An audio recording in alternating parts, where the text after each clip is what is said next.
share with you. I was talking a little bit this morning and I mentioned, we wanted to kind of do something a little bit different today. So there are a lot of things that are new this school year in the district, and there are a lot of opportunities that I'd love to share and expound upon some of the achievements that we've been able to realize. But I also want to mention that coming to you and sharing what we're achieving in means at all nothing that we are not also focusing on those continued areas of growth. Again, I think we're very real and transparent about where we are so that we can make continuous improvement in the school district on the individual students' lives, the lives of their family, and our overall community. And there is not to say that we do not have challenges that we still need to overcome. That is absolutely a fact. But on the day-to-day, there's a lot of people sitting before you that help me do that. So in these 5 tables are directors and principals. There's also my parents who happen to show up and are over here in this corner. My amazing assistant. And even that, we were fortunate enough to get Daryl out of the bus garage, who is one of our diesel mechanics. So we've got a whole array of different Portage people here today to represent us. So if you've not heard, I want to make sure to highlight this. This was a post the first week of school. Over 19,000 meals were served in 3 days to students. I want you to think about that, 19,000 meals. And the best part of 19,000 meals that were breakfast and lunch is that not one child or family was charged for these. We have a grant for the next 4 years minimally that all meals for all children are free of charge.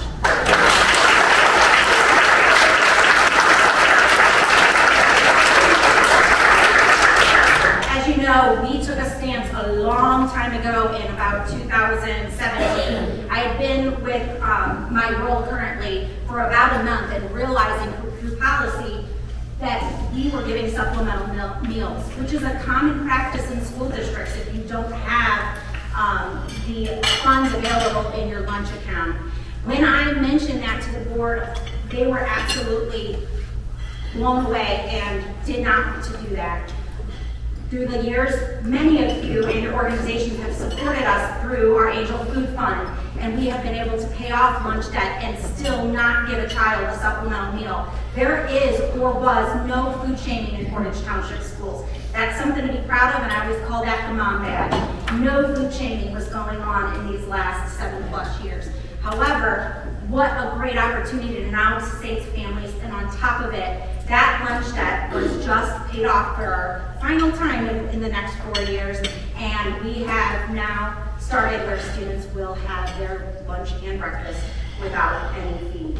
I did ask Dawn Kelly, our food service director, who I want to just share is really deserving of a lot of this credit. She and her team, Dawn's up here, she really worked hard on getting this finalized along with our CFO, Nick Graham.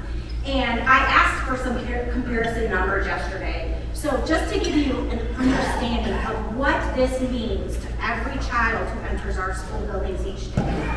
In 2022, there were 1,949 breakfasts served on September 8th. I just asked them to pick a random date. In 2023, there were 2,593 breakfasts served that same day, a 33% increase across the district.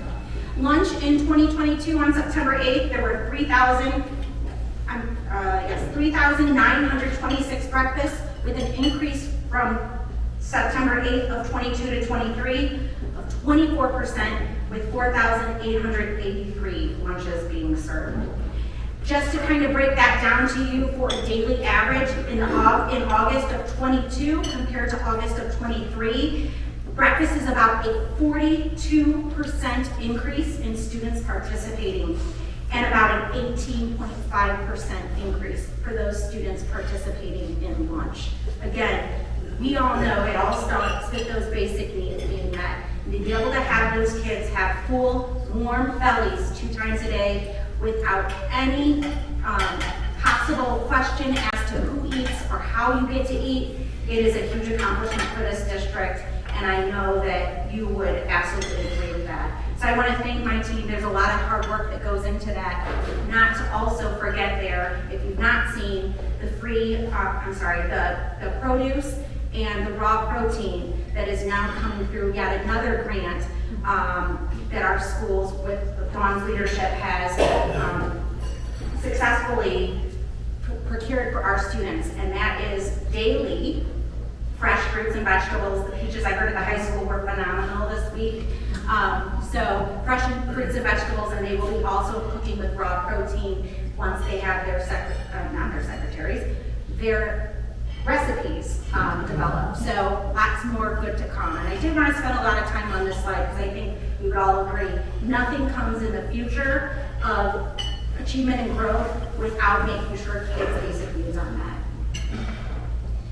I wanted to share with you that the state of Indiana has decided that we are going to change accountability models, and there's a lot of things that go into that. This is the new system called the Indiana GPS platform. It's the new state dashboard, and although it's still currently under development, there's a lot of data points that are really relevant to the conversation we're having today. It gives accountability a broader scope for Portage Township schools and surrounding school districts and those across the state. It allows us to not only connect the early learning components of what it means to be a successful school district and community, but also what are our graduation goals and how well are we working towards achievement. As I click on this briefly, I'm going to end up highlighting, I'm not going to end up highlighting a couple of those brief things for you, but I did at least put them in an upcoming slide. So I'll be able to share some of those varied components that are on the dashboard.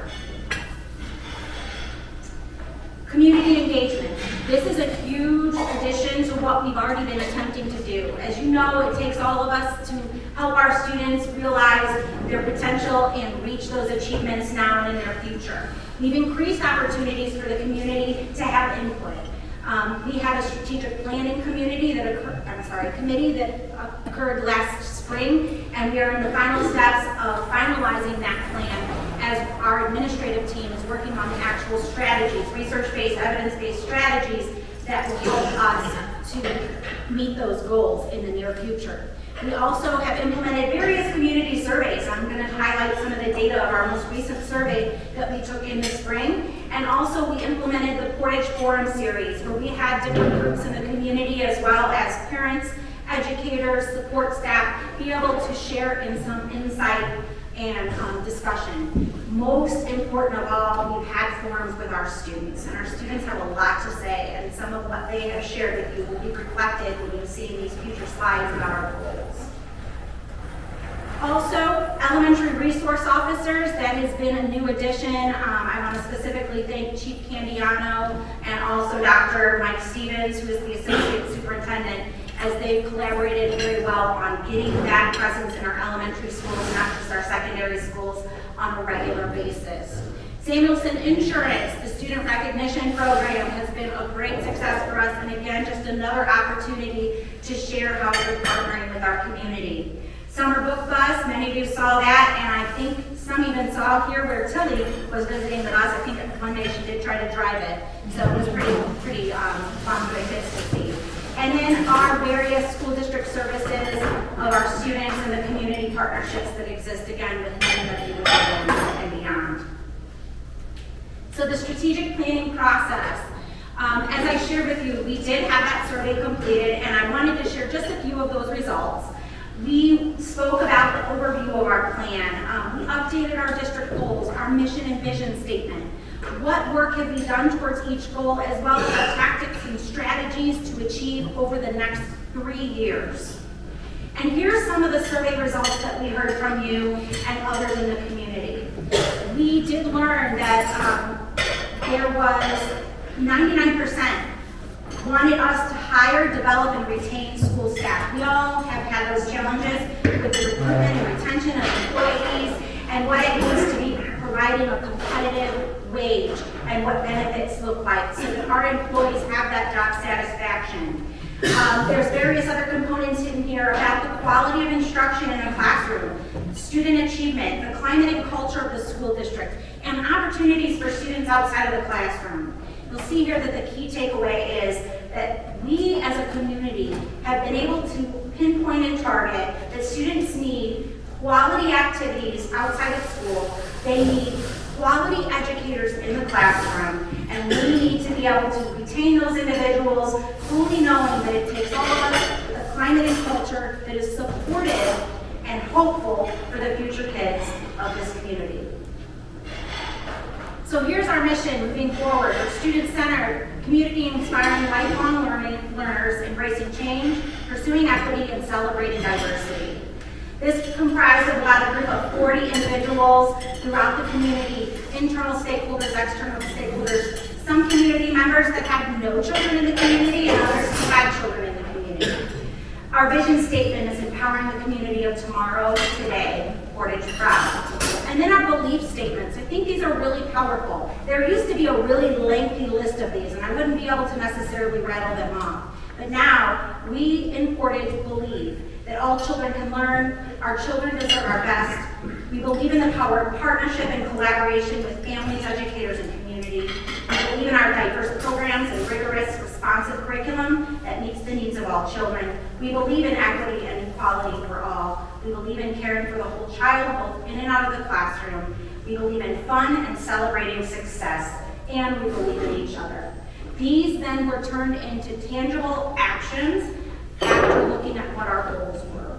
So, goal 1, high achievement. As a school district, it is absolutely critical that we focus on the growth of our students and the proficiency along the way. What is growth? How do you measure growth compared to achievement? And you know, what I'm really excited about is that new Indiana GPS system does focus on growth. It is very interesting to me to see that now, for the first time in quite a long time, we are celebrating gains, even if you've not met those targets. Now, a lot of these are established goals for 2027, 2030. Some of those we're already meeting, or we're just right there in the rearview mirror of that goal. But we're going there, and we again aren't saying that we've met that goal yet, but we are definitely making headway. We measure academic performance with the various benchmarks that we have, and again, growth and achievement. Our curriculum is absolutely a necessity that we have, what we call as tight loose tight. Our teachers and our principals fully understand the importance of there are some things that it is just what it is. We have to have some level of internal control on what is taught, how it's taught, and how that teacher brings in their own creativity and student interest is up to them. That's the loose. And then the next type is that assessment. When you assess, how you assess, so that you're measuring those same things, that you're looking at this from the aspect of the curriculum and the assessment are tight. However you get your students there, that's that teacher autonomy. We believe in teacher autonomy, but we've got to have those concrete things with a curriculum and assessment on both ends. I will tell you, more than anything, we need to celebrate. We don't do it enough. We don't share enough. We need the community to help us with that. And there's going to be some opportunities to express to you how that can be. So what does the data say? This is on the dashboard. I was looking at it this morning, and a few things I want to share with you. Where you see the bullet points, our grade 3 reading proficiency from 2021 to 2022 went up 4.4%. Our graduation pathways increased 1.6%. Employed and enrolled after graduation increased 3%. Some of these are above the state average. Our grade 6 math growth across the district, 4.1%. College and career readiness increased 0.5%, and student attendance increased 10.3%.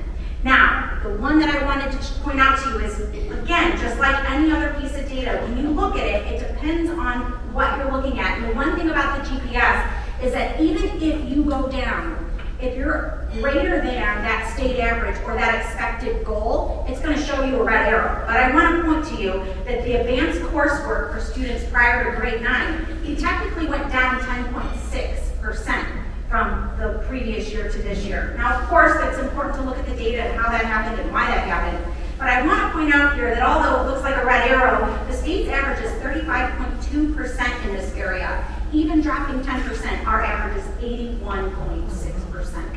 So please don't look at that dashboard and see red and see green and make assumptions without really knowing what we're looking at. Portage Township Schools is a viable school district. We are focused on growth and the achievement of every single student. So this is one of those things that can be harmful if the data that we're looking at isn't understood. So again, I would just caution you to look very closely. I'm really, really proud of a lot of people in this room, every single student in our district, our families who partner with us on a daily basis. It takes everyone, and I want you to see where these charts are over here, and let me explain them to you. We take a nationally normed assessment 3 times a year, NWEA, and when we take that, what this does is it takes our fall, what's our baseline here for the year, and then we take it again in the winter and we take it in the spring. What I'm showing you is comparisons in 2022, fall, this time last year, to the spring of 23. The blue bars are the growth in each grade level. So the top chart there, all the blue growth is every grade level, kindergarten, first grade, second grade, right? The orange diamond is what our projected growth should have been. So let me say that again. The blue bar is how much our students grew collectively across the district in that grade level. The orange diamond is what their projected growth should have been. Again, I will never be less than transparent. We have some work to do in some of these areas. Looking at the language arts there, we've got some grade levels that we've got some extra work to do. We've got growth, but we didn't reach what they consider projected or typical growth. But look at all of those diamonds that are in the blue lines, in those blue bars, and you see that we are making huge gains across this district in every single grade level. And I want to thank the people before me for that. I want to thank those of you who have children in our community or have after-school programs for our kids that help them with homework and study skills and all those things that are so important. The next goal that we have established in the strategic plan is safe and collaborative schools. This goal is talking about the support of safe and welcoming buildings. Our students truly value the importance of a sense of belonging. When talking about the student forums and going out and talking to students during their lunch periods or during their advisor times, our students truly value mental health. They're very quick to bring that to our attention. It's not just about the academics. And they want to make connections between the physical safety of a school, their mental well-being, and how they perform. They are advocating for themselves like what I have never seen before, and it's really encouraging. We know that kids need relationships. We need to make connections throughout the entire school experience for children. It's an absolute must, and it is the first foremost priority. I will tell you that there's some things that have been going on, again, like I said, with the Portage forums, but also we brought in Michelle Gay, a presenter whose child was lost in Sandy Hook, a first grader. And she met and developed action items for our student forums, and then also met in the evening with community, during the day with our staff. And through that, we've started to further analyze our data with our students as well. And through that, we have now a student DEI team. We have our district team that then also has representation from every school, addressing school culture and a sense of belonging, because this is our significant goal this year. And offering those extracurricular activities, and we started an initiative called No Place for Hate. And the big thing that we keep saying is, we don't do that here. Hate is an easy, understandable thing. It's so quick that we as adults or children can quickly switch to that hate mode, unintended. So our goal is to say that this is no place for hate. It doesn't belong here. It will not be here. And what are those opportunities and skills that we need to be teaching and demonstrating as models? This just shows you some of the data from our students. These were 6th through 12th graders. You can see Bagley Little Creek in the high school here. We've got some recovery, I call it, from the sense of belonging, the lack of what students have felt over time. And this is relative to school community. Again, this is very, very transparent data, right? Because I don't like any of these numbers. Our kids are not feeling like they belong somewhere. And it's not about blame, it's about purpose, it's about intention. And it's about what we're going to do to make things better for kids and how do we celebrate them so that they do feel that connection and sense of belonging. The 3-year trends for Willow Creek and Fagley are there as well as the high school. So it's the human experience, right? We must all feel some sense of connection to be able to feel that we can be vulnerable in a learning setting and feel like someone cares about us when we walk in and walk out the door, and they miss us when we're not there. That's what this is about. Same thing as far as cultural awareness and action, and we're working to provide that safe and inclusive environment for our students and our employees, and we want to make certain that we're prioritizing the uniqueness of every individual, the diverse background that they come from, all that they bring to us. And I just recently went to a conference, and it was all about turning pain into power. What trauma have students experienced? How can we come alongside them and again, make them feel valued and be able to appreciate where they've come from, what their life has brought for them, and how we help them to grow. So through that, many of you will probably remember our critical values when Dr. Portage and Mr. Berta were leading the school district. We brought these back in a very large way. We've connected them to no place for hate, responsibility, fairness, honesty, respect, and compassion. Our school board of trustees has already signed the No Place for Hate Portage Pledge, and I can't wait to be able to share that with the community and encourage you, your employees, and your community business to display this pledge.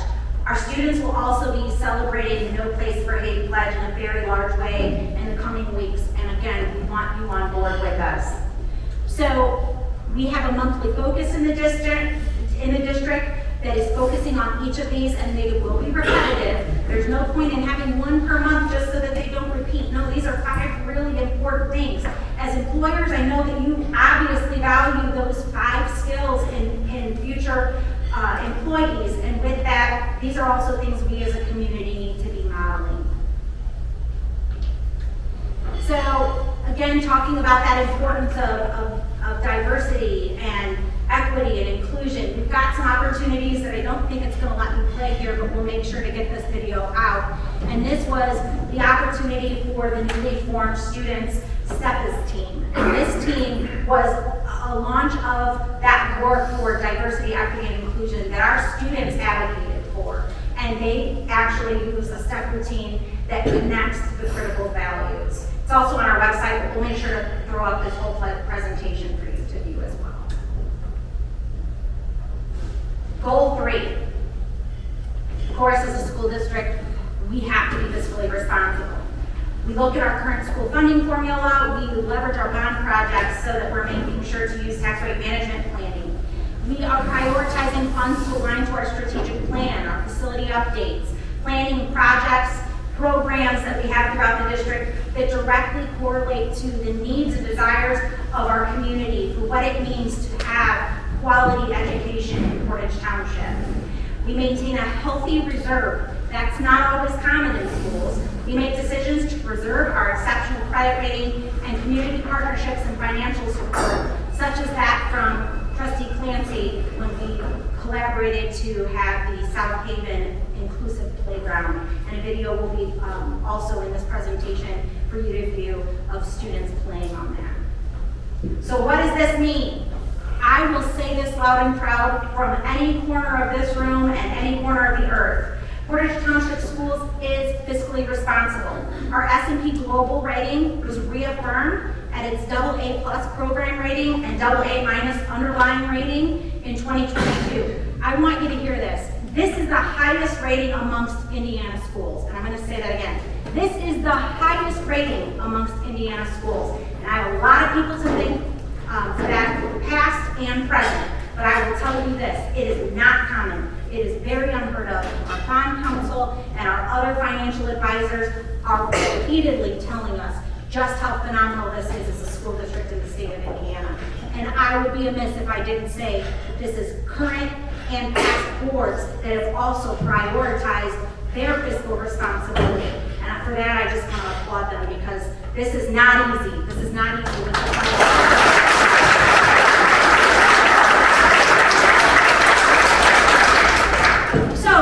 family and community involvement, our 4th goal, encouraging communication and engagement in the school community. We have so so many different opportunities. The new Special Education Parent Advisory Committee that is going to be led by our amazing duo up front here, Stephanie and Lisa. Volunteers in our schools. That's been something, was kind of as difficult as COVID was. I think it also helped us realize the importance of being active and involved in the schools, just like being out at those extracurricular events. It really has still continued with that momentum of increased engagement. And I want to also mention that we are not forgetting the fact that the level of engagement can look different. It's not the parent or the grandparent or the community member that has to walk into the doors of the school to be active and engaged. This is engagement. Checking your child's grades is engagement. Looking at those social media posts about the district and your child's school, that's engagement.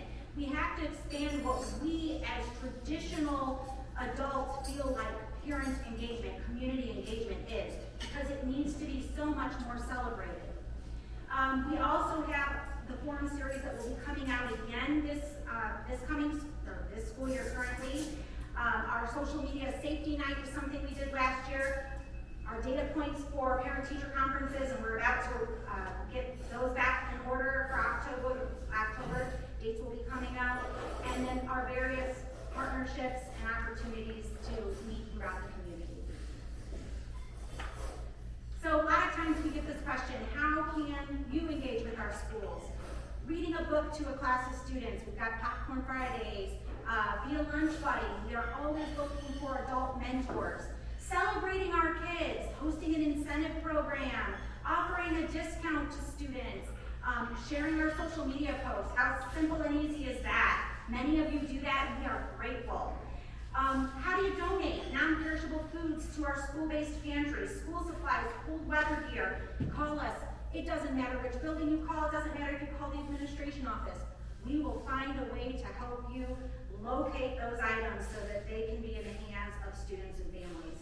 And model our critical values. If we're all in the community and we're treating our students with a sense of respect and we're helping them understand that they have supportive adult role models throughout this community, if we're showing them responsibility and honesty and fairness, we are truly adding to what it means to take an entire community to build up students, to give them hope, to focus on who they are and who they can become, and recognize their fullest absolute potential. So, again, that last video is for you to be able to see that inclusive playground, and we'll make sure that that is on the website.